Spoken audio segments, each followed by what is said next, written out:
Сен білесің бе, Қазақстанның астаналары туралы? Қазақ елінің мемлекеттілігінің белгісі ежелден елді бір жерден басқаратын бас қалалары мен орталықтарының болуында.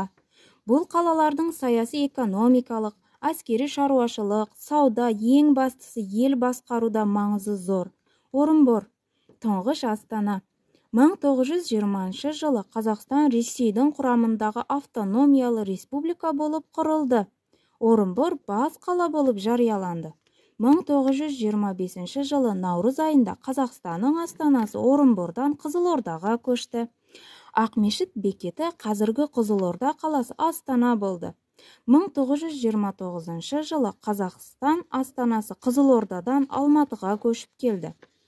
Қалада Қазақстан қонақ үйі, Республика сарайы, Әуезов атындағы театр, орталық мұражай, ғылым академиясы бас ғимараты және тағы басқа құрылыстар салынды.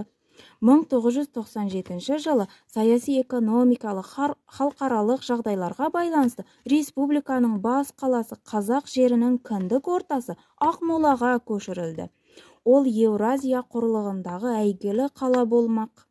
Астана мемлекеттің саяси, әкімшілік, экономикалық, мәдени орталығы және елдікті, ұлттық бірлікті білдіретін бас қала.